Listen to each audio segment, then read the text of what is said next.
Hey folks, this is Anthony Santistevan with Berkshire Hathaway Home Services, PenFed Realty.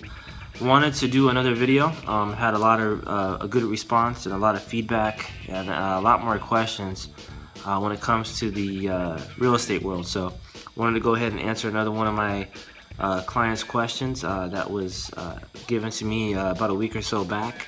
The question is, and it's a topic that I didn't really know a whole lot about, but I did a lot of research and was able to get some answers as far as the subject itself. The question was, what is rent to own and how does it work? Well, I'll tell you right now, in the Northern Virginia area, there's not a whole lot of rent to own.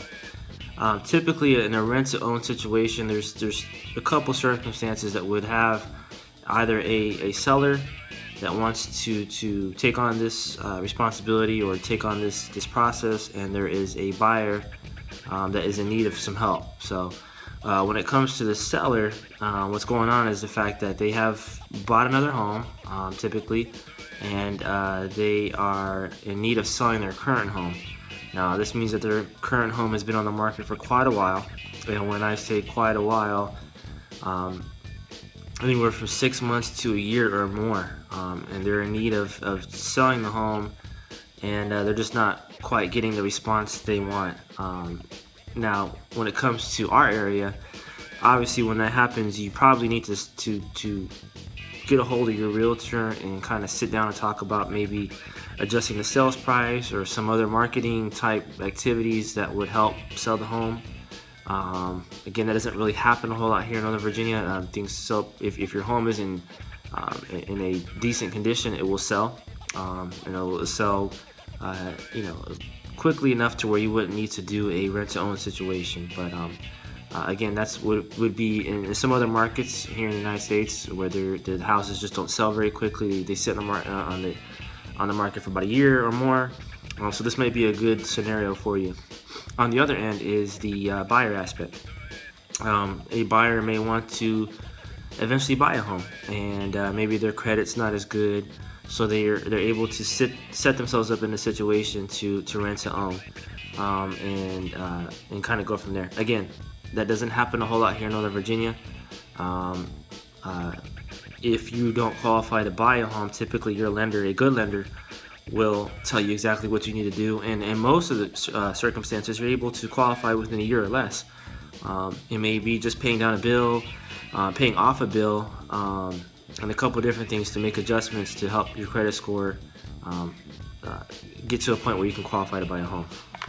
So those are a couple different scenarios on why rent to own may be a process that you may want to do.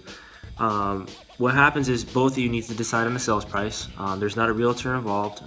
Either or both of you, the buyer and the seller, need to hire a real estate attorney to draft an agreement, draft a contract up, and within that contract, you're going to decide on a sales price. Okay. Now, along with the sales price, you're going to need to come up with a rent amount that you're going to charge. So this is for the seller. So you're going to come up with the sales price and the rent you want to charge at that point. Typically, this is going to help you pay off, or pay your mortgage on your current home, and it's going to benefit you financially, and at the same time, help save money for a down payment for the potential buyer. So, again, what you're going to do is you're going to hire a real estate attorney. They're going to draft up the agreement. Sales price is going to be agreed upon, and so is the rental price. This price is going to be locked in until the end of the agreement. Okay, so typical agreements are anywhere from 1 to 3 years, so that price is locked in during that term. So if you have agreed on the sales price of $200,000, and in 6 months that sales price is now $250,000, the market's kind of growing and it's in the price increase on the house, there's nothing you can do. You're locked into that price, and it works both ways. If the housing market at that point drops and the prices drop, you're still locked into that price. So make sure you understand that. Renters, you will be paying an option fee. Okay, this is the potential buyer. You're a renter at this point, but you're renting for a certain amount of time to potentially buy this home. And there's what's called an option fee, and it works kind of like a deposit. The option fee is a lump sum amount that is paid to the buyer and or to the seller, excuse me, and it's held. It's held until the end of the agreement, and it's going to be used towards your down payment on the home. So it helps you save that up, and it's typically about 2.5% of the sales price. So on a $200,000 home, that would be the 2.5% of that. So that would be your option fee, which I think is about $5,000. So that's going to be set aside for you. Now every month, you're also going to be the seller is going to be holding money aside for you. So let's say for example, on a $200,000 home, the rent would be typically $1,000 as an example. As a general renter, that would be the rent price. But now, since you're renting to own, they're going to increase that by a little bit. So what would have been $1,000 a month was now $1,200 or $1,300 a month. And that additional $200 or $300 a month is going to be held for you every single month for the entire agreement, and it's going to be put aside, and it's going to be used with the option fee at the end to use as a down payment. So you're saving up money, and the seller is helping you do that. Some of the advantages and disadvantages. This helps buyers to build their credit and repair it. So it gives you time to do that where otherwise you may not be able to, and it helps you to buy a home at the end of the agreement. Now, renters may walk away. Now, if there's something seriously wrong with the home and it's just the roof, it's just not, something's going on with the home seriously, the renter, potential buyer, may walk away from the home, but you lose your option fee and any credit money. So again, so that's that additional money they're taking away or adding to your monthly rent. You lose all of that, unfortunately. So that's just what protects the seller in case you do back out, that they could put the house back on the market and have money to recover any losses they may assume as their house sits again on the market. So as the buyer, so as the renter and a future buyer, even if you're 1 day late on your rental payment, that typically on most agreements will void your rent credit, which means that you lose that credit that month. Okay, so that $200 or $300 you're saving every month towards that goes to the sellers, and unfortunately you can't recover that. So you just try to pick back up the pieces, and hopefully the next month you're not late. But every month that you are late, you lose that credit that is saved up for you, and it goes to the sellers, and it's theirs to keep. Now, if the seller fails to pay on their mortgage, they run the risk, and it's a great possibility they go into foreclosure. And as the buyer or renter, you may run into the situation where you're forced to have to leave. Not much you can do about that. So that's a risk that you run as a renter. You're hoping that the seller, the owner of the home, is paying their mortgage on time with the money that you're paying every month. At the end of the rental period, excuse me, the buyer or the renter may still not be able to buy this home. You might not have enough credit built up. You might not have enough of a down payment saved up, even with that money that you have put aside. And you may not have enough income. So you still may not qualify to buy this home, and that's a risk that both of you may run in the end.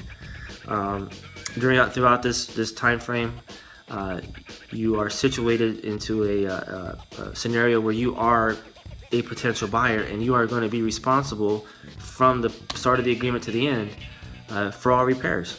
So anything breaks down in the house, you're going to be out there hiring somebody to fix it. You're going to be on the roof, clean out gutters. You're acting just like the homeowner, because this is a different situation of just a typical rental where the landlord will take care of that stuff. This is different. You're actually renting the home to potentially buy it at the end. So again, it's a great situation, because typically when somebody's renting and they know that they're going to buy the home in the end, they're going to probably take more care or better care of that property. So that's a great situation there. So if the renter does back out for whatever reason, the seller does have that option fee and the rent premiums that have been saved up to help them as a cushion for anything that they may have, they may incur putting the house back on the market, or trying to find another buyer, things like that. So, and another situation I think I touched upon this is that if another buyer comes in at all during this entire agreement, during the term of this, so let's just say, within 2 years, at year number 1, somebody comes and says, hey, I will give you more money, I'll give you whatever you want for this home, that seller cannot do anything about it because they're locked into an agreement at this price, at these terms. So my advice is just, hey, especially here in the Northern Virginia area, talk to your realtor if your house is not selling. Sit down and talk about maybe it's the price, maybe if it's overpriced, try to have an agreement maybe after 21 days or so that you have an automatic reduction of price. Look at that, look at what they're doing to market your home, and maybe simply just withdraw it for a little while and put it back on the market when at the time where it usually sells, maybe early spring, fall time, stuff like that, where the house has a better likelihood of selling. Or 2, if you don't qualify for a home at this point, talk to a lender, see what they can do for you, and answer your questions as far as what can you do now to repair your credit, and any situation they may think that would help you buy a home, and kind of go from there before you enter into a situation like this. I hope this helps, and again, thank you for watching, and I will talk to you all soon. Goodbye.